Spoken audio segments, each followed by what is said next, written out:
Hello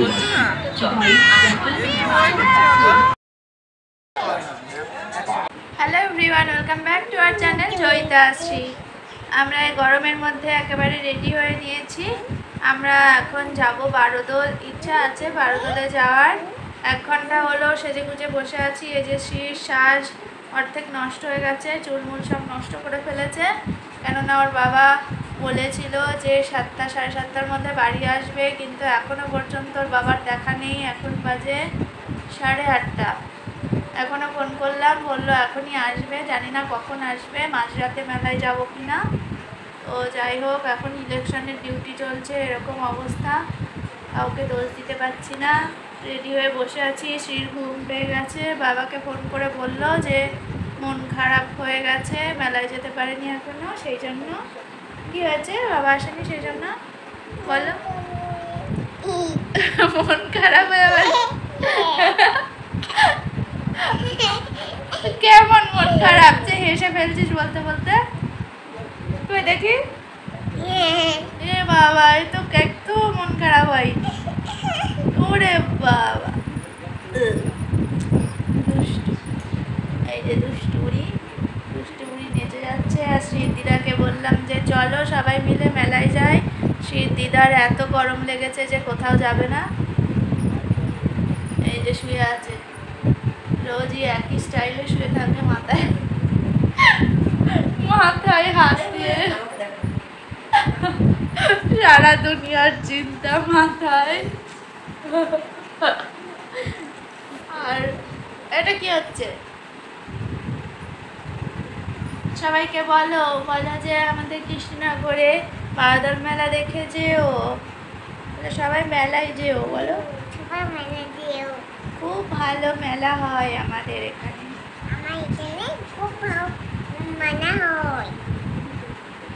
একদম কৃষ্ণনগর স্টেশনে এসে কৃষ্ণনগর রাজবাড়ি বললে যে কোনো টোটোতে চলে আসা যাবে। খুব ভালো মেলা হয়, কাছে পিঠে যদি তোমাদের বাড়ি হয় ঘুরে যেতেই পারো। না, এর দুষ্টুমি সারাক্ষণ লেগেই থাকে।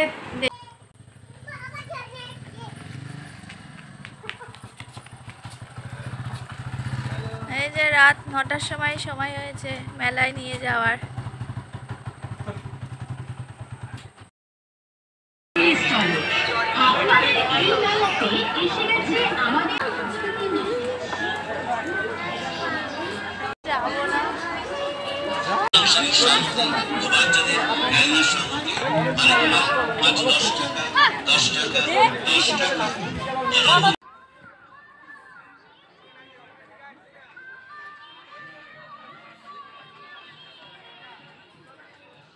দেরি করে মেলায় এসেছি, তাতে কি হয়েছে? শ্রীর জন্য তো কিছু কিনতেই হবে। ছোট মানুষ, কিছু না কিনলে তো মনটা খারাপ করবেই। আর শ্রীর দিদা বলেছিল শ্রীর জন্য চুড়ি কিনে দিতে, কিন্তু চুড়িগুলো খুব একটা পছন্দ হলো না। সেই জন্য অন্য কিছু খুঁজছিলাম ওকে কিনে দেওয়ার জন্য। আর দেখতে দেখতে শ্রীর বাবা শ্রীর জন্য একটা ঘড়ি পছন্দ হয়ে গেল। লাইফে ফার্স্ট টাইম ঘড়ি পরে শ্রীর এক্সপ্রেশনটা দেখার মতো ছিল। দেখো কতটা আনন্দ হয়েছে। প্রথমবার ঘড়ি পরে মনে হচ্ছে শ্রী যেন আরও খানিকটা বড় হয়ে গেল। দেখতে দেখতে সত্যিই শ্রী বড় হয়ে উঠছে চোখের সামনে। তারপর ঘুরতে ঘুরতে পৌঁছে গেলাম একটা রাজস্থানি দোকানে। সেখানকার জিনিসগুলোর কারুকার্য এতটাই সুন্দর ছিল যে সবার নজর কাড়ছিল। দেখো দোকানটায় কতটা ভিড়। ওখান থেকে বেশ কয়েকটা জিনিসও কিনে নিয়েছি ঘর সাজানোর জন্য। সবশেষে ঠান্ডা হওয়ার জন্য বারোদোলের স্পেশাল লস্যি খেয়ে নিলাম। খুব ভালো ছিল আজকের লস্যিটা।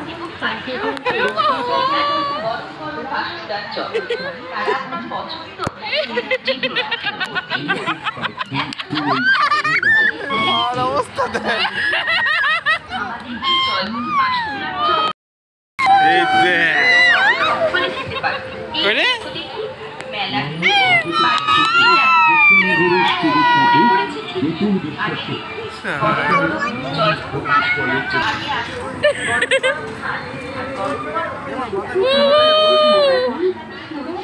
ফার্স্ট টাইম জোর করে শ্রীর বাবাকে নাগরদোল্লায় ওঠালাম। আর তারপরে যা হলো, প্রথমে তো খুব আনন্দে হাসাহাসি হচ্ছিলই, কিন্তু তারপরে শুরু হলো শ্রী আর শ্রীর বাবার মাথা ঘোরা আর বমি বমি ভাব। তারপর নাগরদোল্লা থামিয়ে ওদেরকে নাগরদোল্লা থেকে নামিয়ে কিছুক্ষণ রেস্ট নিয়ে সুস্থ হয়ে বাড়ি ফিরলাম রাত 11টায়।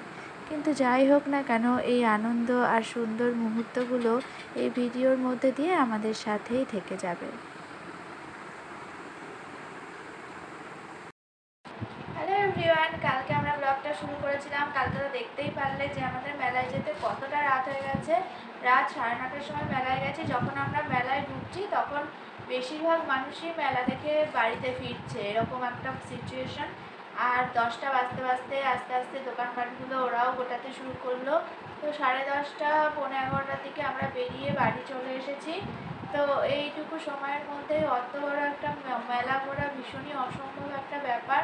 আর প্রত্যেকবার আমরা বারোদল থেকে অনেক কেনাকাটা করি, এবার কিন্তু সেই তুলনায় কিছুই কিনতে পারিনি। সেদিনকে গিয়ে খুব হুটোপাটা করে এদিক ওদিক ঘুরে চোখের সামনে যে জিনিসগুলো খুবই পছন্দ হয়েছে শুধুমাত্র সেই কয়েকটা জিনিস কিনে নিয়েই বাড়ি চলে এসেছি।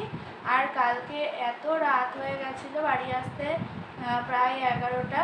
তারপরে আর সেই সমস্ত জিনিসগুলো তোমাদেরকে দেখানোর মতো কোনো মানে কি বলবো এনার্জি বেঁচেছিল না। তখন অনেক কাজ ছিল, শ্রীকে রেডি করা, ঘুম পাড়ানো, তাকে খাওয়ানো, নিজেদের খাওয়া দাওয়া।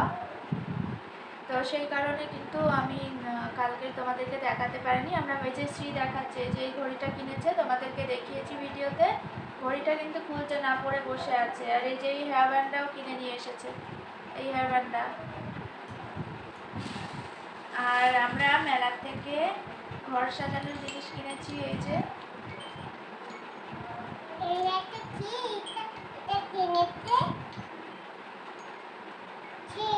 পাখি কিনেছি, পাখি এরকম করে ঘরের মধ্যে টাঙিয়ে রাখবো আর ঝুলবে। আর এই যে টুংটাং আওয়াজ হবে, এই আওয়াজে নাকি ঘরের মধ্যে পজিটিভ এনার্জি ক্রিয়েট হবে আর নেগেটিভ এনার্জিগুলো ঘর থেকে বাইরে বেরিয়ে যাবে। তাহলে ঘরের মধ্যে সুস্থ সুন্দর পরিবেশ তৈরি হবে। তো এটা আমাদের একটা কিনেছি, মায়ের জন্য একটা কিনেছি।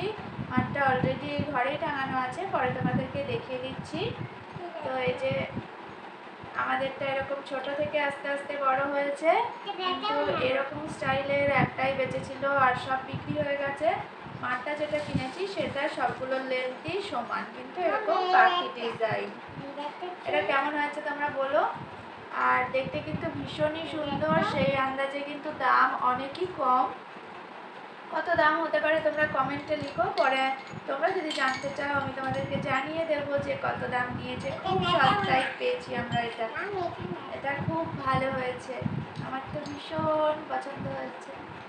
তোমাদের কেমন লেগেছে বলো। এটা একটা রাজস্থানী দোকান বসেছে, সেখানে যে দাঁড়াও দেখাচ্ছে, তো কথা বললে তো শুনতে পাবে না ওরা। রাজস্থানী দোকান বসেছে, সেখানে এগুলো বিক্রি হচ্ছে। দেখো পাখিগুলোর কাজ সুন্দর ডিজাইন করা আছে, ওদের হাতের কাজ কিন্তু সত্যিই খুব ভালো হয়। প্রত্যেকটা পাখি খুব নিখুঁত করে সুন্দর করে তৈরি করা। দেখো ভীষণই সুন্দর একটা জিনিস, আমার তো খুবই ভালো লেগেছে। আর এই যে শ্রীয়ের ফেভারিট জিনিস স্ট্র, ওই প্লাস্টিকের স্ট্র তো একবারে বেশি ইউজ করা যায় না, এটা ধুয়ে ধুয়ে ইউজ করা যাবে বেশ কিছুদিন। একটা স্ট্র কিনে নিয়ে এসেছে, গ্লাস স্ট্র। এই যে শ্রী বের করে করে দেখাচ্ছে, এই যে এরকম একটা হ্যান্ডমেড জুয়েলারির দোকানটা আমি সেদিনকে খুঁজেই পেলাম না। একটা বাইরের দিকে বসেছে, সেখানে অত ভ্যারাইটিস নেই। তো এই ব্যাঙ্গেলসগুলো খুব পছন্দ হলো। এখানে 3 পিস রয়েছে, এই ব্যাঙ্গেলস কিনে নিয়ে এসেছি আমার জন্য।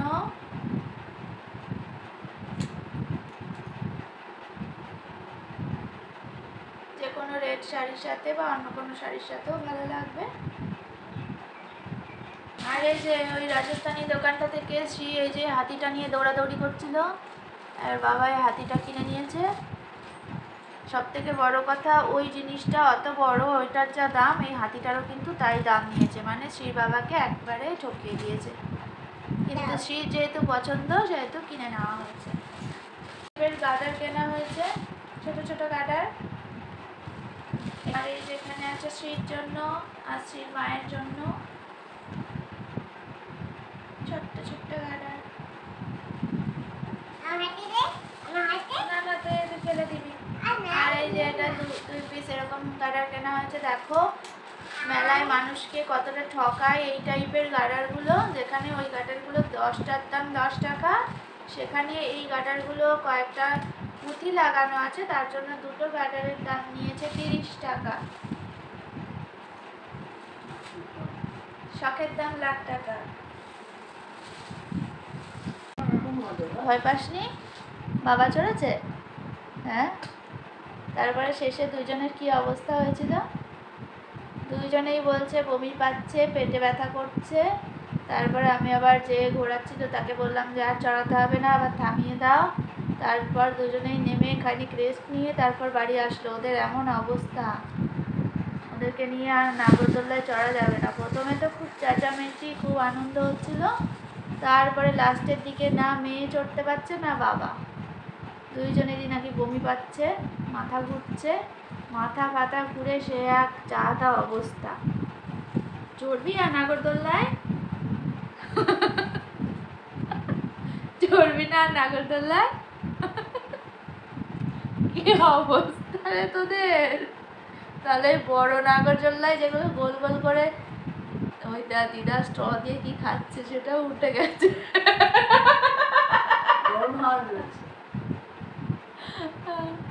ওগুলো গোল গোল করে ঘোরে উঁচু দিয়ে, সেগুলো চললে তোদের কি হবে রে? আমি ছোটবেলায় ওই বড় নাগরদোলাগুলো চড়তাম, খুব মজা হতো। খুব বড়টাই চড়তে পারতাম না, মিডিয়ামগুলোতে চড়তাম। তোরা তো এগুলোতে কোনোদিন চড়তে পারবি না। এই বাবা! তার আগের দিন মেলায় গিয়ে একটুখানি আইসক্রিম খেয়ে শ্রীর জ্বরই চলে আসলো। তারপর নেক্সট দিন মেলায় গিয়ে নাগরদোল্লা চড়ে দুইজনেরই মাথা ঘুরে বমি পেয়ে একাকার অবস্থা।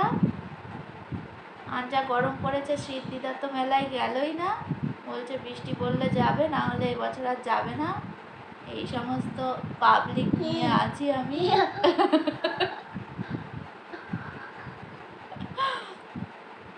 তো চলো মাকে যেটা দিয়েছি সেইটাও দেখিয়ে দিচ্ছি। এর পরের দিন যেদিন মেলায় যাব সেদিন অনেক বড় একটা ব্যাগ নিয়ে যাব, আরও অনেক জিনিস পছন্দ করে এসেছি, সেগুলো কিনে নিয়ে আসবো। হ্যাঁ, ঠিক আছে। আজকের মতো ভিডিওটা এখানেই শেষ করছি। ভালো লাগলে লাইক কমেন্ট শেয়ার অবশ্যই করো। আর যারা এখনও সাবস্ক্রাইব করোনি, কতদিন চিন্তাভাবনা করবে, অত চিন্তাভাবনা করে কাজ নেই, তাড়াতাড়ি সাবস্ক্রাইব করে দাও, আরও ভালো ভালো ভিডিও দেখতে পারবে। নেক্সট ভিডিও নিয়ে আবার খুব তাড়াতাড়ি চলে আসবো। ততক্ষণ ভালো থেকো, সুস্থ থেকো, আর আমাদের সাথে থেকো। টাটা।